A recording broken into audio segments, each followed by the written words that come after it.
కడప జిల్లా బద్వేలు పట్టణంలో KGN cinema theatre నందు municipal chairman Vakamalla Rajagopal Reddy, municipal అధ్యక్షుడు మరియు civil supply corporation director Sundar Rama Reddy ఆధ్వర్యంలో కేక్ కట్ చేసి యాత్ర టు సినిమాను ప్రదర్శించారు.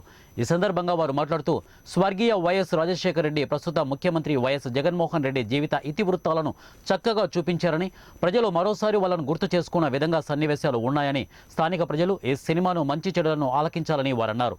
ఈ కార్యక్రమంలో మున్సిపల్ వైస్ చైర్మన్ ఎర్ర గోపాలస్వామి, వైఎస్ఆర్సీపీ పార్టీ జిల్లా కార్యదర్శి Eega Yadda Reddy, Andhra Pradesh Swachh Andhra corporation director Keshava Reddy, Andhra Pradesh state వాణిజ్య విభాగం జనరల్ సెక్రటరీ వెంకటేశ్వర్లు తదితరులు ఈ కార్యక్రమంలో పాల్గొన్నారు.